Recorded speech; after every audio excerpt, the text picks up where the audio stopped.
what I want to see. You play against Opetaia. Oh, okay. You understand me? This is what I hope to have. Same. I wish for this as well. We need to see this fight. Before, in our generation, we see all the greatest fighters. Heading towards that light at the end of the tunnel, chasing that unification dream. And then once I've ticked that box, who knows what's next? You know what I mean? We either go heavyweight, we could get a super fight.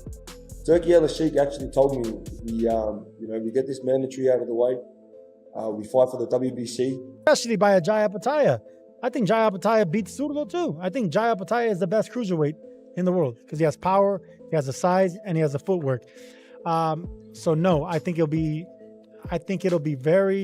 career suicide, especially if David Benavidez wants to control these. He gonna beat Opetaia. See, Opetaia got good feet. Yeah, he can box, but he can be drugged into a fight. And if you know anything about David Benavidez, just like he did with Ramirez, he's the one of those guys that's gonna test your heart. He gonna test what you have in here. And once he go to Jai and he tests what he has in here, Jai gonna lose it. Jai ain't gonna be boxing and moving around. Jai gonna be looking to fight. Jai gonna get tired too. Yeah, because Jai, if you look at the history of Jai Opetaia, Turki Alalshikh's recent interview has sparked widespread discussion throughout the boxing world as David Benavidez and Jai Opetaia move closer to a blockbuster showdown that could have a major impact on the sport. According to Turki, Benavidez was presented with several possible options, but he remains focused on pursuing the toughest and most meaningful challenges available, with Opetaia emerging as the most appealing opponent currently on the table. And his close friends, and this is his job. And we together, he is all the time give me options, and I choose with him. Good names. Good names. You need to have, if you have good and big cards, you need to remember it with good names. Yeah. Similar what Ali and Fraser do, what Rumble Ali in the and Jungle. And Frill in Manila. This development has further intensified the ongoing friction between Mauricio Suleiman and Turki Alalshikh. Jai Opetaia disclosed that Turki personally told him the planned title defense involving David Benavidez and Noel Mikhailian is no longer part of the current plans, adding another layer of intrigue to an already heated situation. We get this mandatory out of the way, we fight for the WBC, and then we go for the WBO and WA against Ramirez. And once that's done, he wants Benavidez to come up to cruiserweight and me and him fight. So these are the words that have come out of his mouth. So if this happens, it happens. But this is what I'm. Is this the best decision for David Benavidez? Gabriel Rosado feels that staying at light heavyweight would be the smarter choice, pointing out that Jai Opetaia is naturally the bigger and stronger man. According to Rosado, Opetaia's physical presence, power, and overall size could create significant challenges for Benavidez once they step into the ring. While it's still hot, while Bivol's still in his prime, and then Beterbiev, I like. He's just older. I think right now Bivol would be good, and we know that Benavidez has been calling out Canelo. Who knows if that would ever happen? But if he were to make a statement and beat Bivol, I don't think anybody would kind of be like, hey, we still need that Canelo fight. While much of the boxing world is looking ahead to possible super fights, Gabriel Rosado sees Dimitri Bivol as the more logical next opponent. He believes that a decisive win over Bivol would erase any lingering questions surrounding David Benavidez and cement his status among the very best fighters in the sport. Bivol now, while it's still hot, while Bivol's still in his prime, and then Beterbiev, I like. He's just older. I think right now Bivol would be good, and we know that Benavidez has been calling out Canelo. Who knows if that would ever happen? But if he were to make a statement and beat Bivol, I don't think anybody would kind of be like, hey, we still need that Canelo fight. As the discussion around David Benavidez's future continues to heat up, Sofia Gutierrez believes he should keep chasing the biggest challenges available, including Jai Opetaia, Dimitri Bivol, and Artur Beterbiev. With the boxing world closely following the Mexican monster's next move, Gabriel Rosado has taken a more measured stance regarding a potential clash with Beterbiev. In his view, that matchup carries a different level of danger, comparing the threat posed by Beterbiev to the kind of difficulties Alexander Usyk could create for Benavidez due to his exceptional skills, ring intelligence, and complete boxing ability. 196, 197. Yeah. I think he should just focus on the fights, whether it's Jai, whether it's Dimitri, whether it's Beterbiev. But all I know is that a bunch of casual fans are now tuned in to Benavidez because you just hear the Canelo, but it's like, hold up, Mexico still got some more fighters. It's true. It's true. And look, and you said that the Beterbiev fight, you feel that he's old or whatever, but Beterbiev is in his he's 40 now, right? 41. But listen, 40. he's a different type of, he's just like Usyk. Usyk's up there, almost 40. Same with Crawford, almost 40. Shifting the focus, Gabriel Rosado has highlighted Jai Opetaia as one of the most dangerous opponents available to David Benavidez, while also backing a potential fight with Dimitri Bivol as a way to further enhance his legacy. Rosado is equally intrigued by the possibility of Benavidez facing Artur Beterbiev, describing it as an explosive matchup between two aggressive fighters who constantly move forward. However, he cautions that Beterbiev's devastating punching power makes the contest especially risky, as a single well-placed shot could alter the outcome of the fight at any moment. Now he might have something to keep Benavidez honest, and I think that'll work for him. So that's the matchup I'd rather see is Beterbiev and Benavidez. I think that fight right there is like a crazy war. And where would you want to see that fight? Would you want to see it in the States, or we know that a lot of fights are being taken overseas, right? Yeah, Vegas. Yeah, that fight got to be in Vegas. I think with Benavidez headlining Cinco de Mayo, it's like, why go and do that fight elsewhere? You need to keep it in Vegas. He's building. As Turki Alalshikh continues to pursue a potential blockbuster matchup, the scrutiny surrounding David Benavidez's next career move keeps growing. Voices from across the boxing community have weighed in, including Ben Whitaker, who cautioned Benavidez against remaining at cruiserweight for too long, noting that future weight transitions could become increasingly difficult. Whitaker also pointed to Dimitri Bivol as the fight he is most eager to see, criticizing the constant delays, negotiations, and obstacles that often prevent top-level bouts from being finalized. He believes boxing politics have played a major role in slowing things down, leaving fans wondering just how far Benavidez can go when matched against the very best. Man, they're talking about he might be fine for the WBC at the cruiserweight. So if he's sitting around that weight for a while, it will be hard to come down. But it's a fight that a lot of people want to see. They've sparred, they've got history, and the fighters that are not scared to fight. So it's all just politics or weight, this and that. But if it does, adding his voice to the debate, Sergio Mora believes David Benavidez would be better served by returning to the light heavyweight division and targeting a fight with Dimitri Bivol to strengthen his standing in the sport. Mora is even more outspoken when discussing Jai Opetaia, whom he regards as the best cruiserweight in the world due to his exceptional athleticism, polished technique, and complete skill set. He feels that a cruiserweight clash between Benavidez and Opetaia would strongly favor the Australian champion, arguing that the size, talent, and demands of the division could prove too much for Benavidez to handle successfully. It's not going to do it.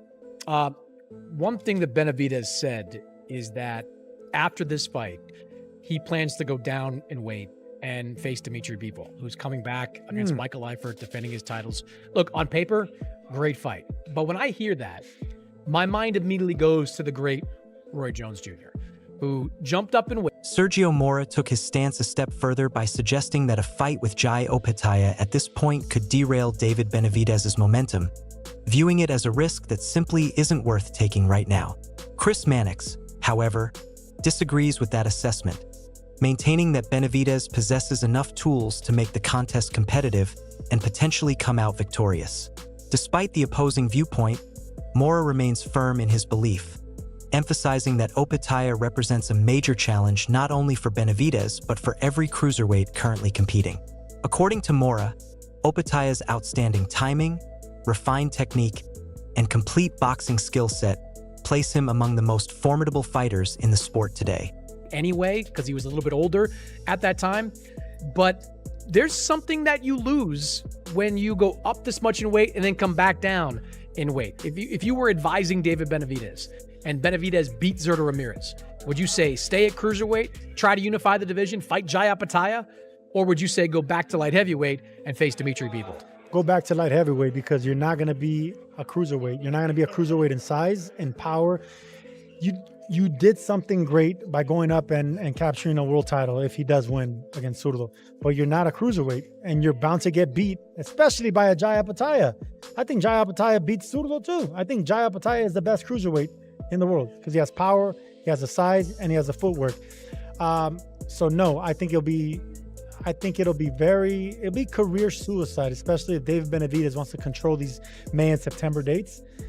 He needs to go back down after a potential win against a Mexican and control these Mexican dates and be the next star for the years to come. I don't think it's the career suicide that you think. I give if Benavidez looks great against Zurdo, I'd give him a good shot to beat at cruiserweight Jai Opetaia. Yeah, I'd give him a good shot to beat him.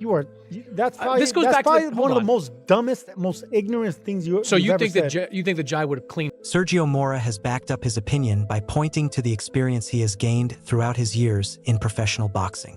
From Mora's perspective, Jai Opetaia represents a particularly dangerous challenge for David Benavidez at this point in his career, and he believes the potential downside of the matchup outweighs the reward.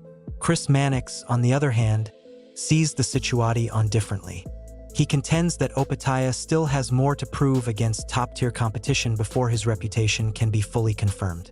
Mannix feels that Mora may be placing too much stock in Opetaia's current standing and that his assessment does not entirely capture the reality of today's cruiserweight landscape.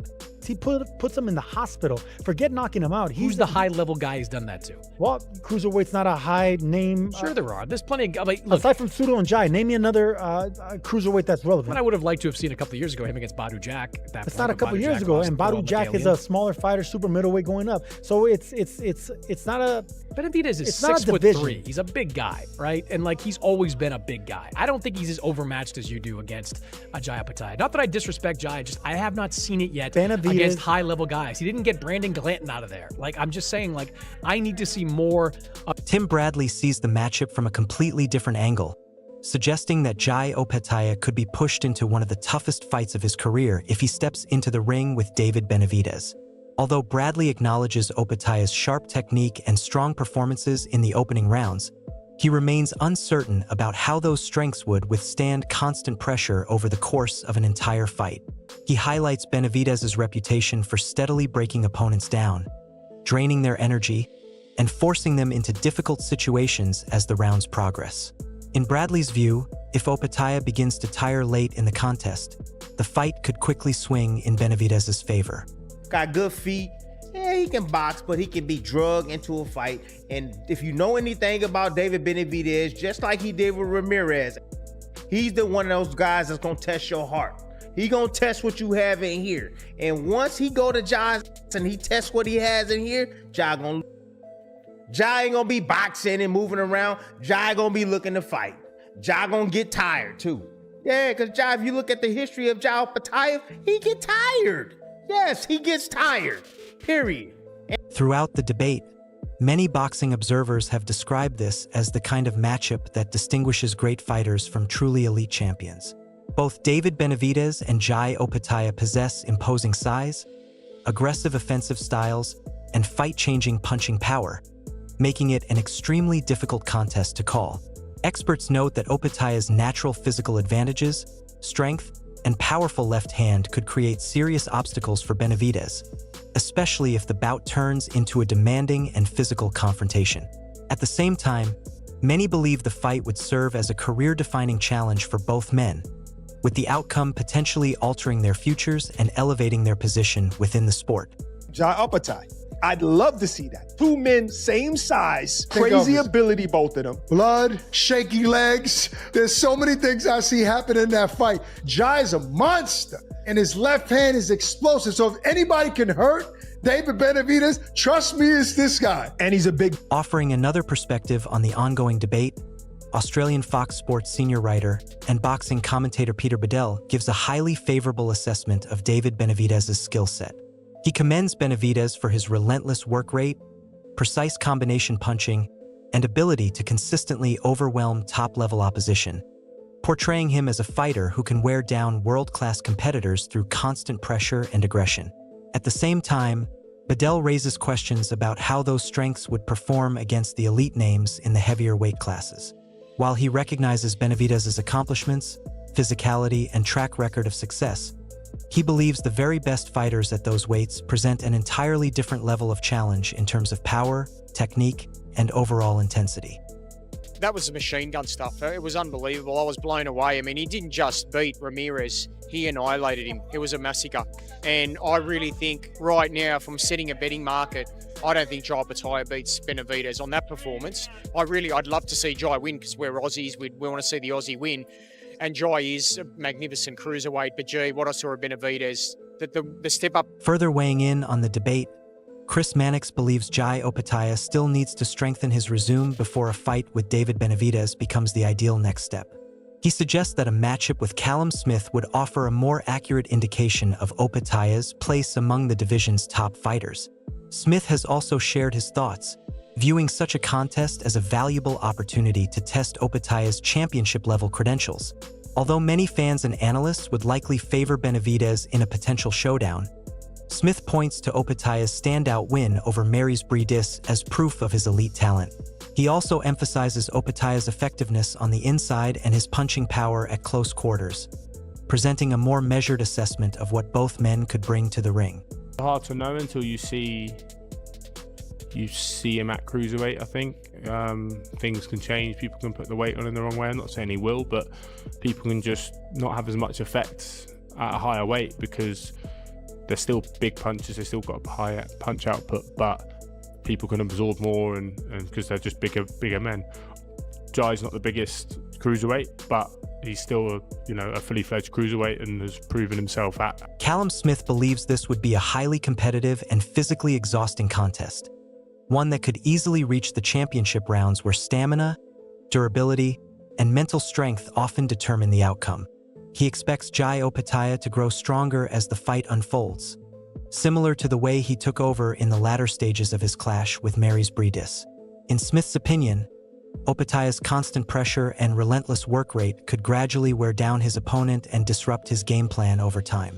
Although he anticipates a closely fought battle in the opening rounds, Smith feels the advantage would shift toward Opetaia late in the fight due to his conditioning, physical strength, and ability to maintain a demanding pace from start to finish. I think whoever's winning that is probably, it's not going early, that's for sure. I don't think that's going early, that fight. I think you'd think it would be very end of the fight, but I think once again it'd be a fantastic fight. Jai's sort of gritted it out before, late on against Benavidez.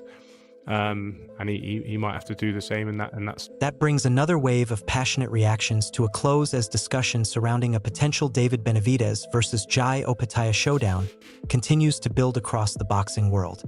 From strong endorsements and cautionary opinions to spirited disagreements between analysts and former champions, there remains no clear consensus on how such a fight would unfold. What is undeniable, however, is the enormous interest the matchup has generated, with fans and experts alike eagerly debating the outcome of a contest that could become one of boxing's most compelling events.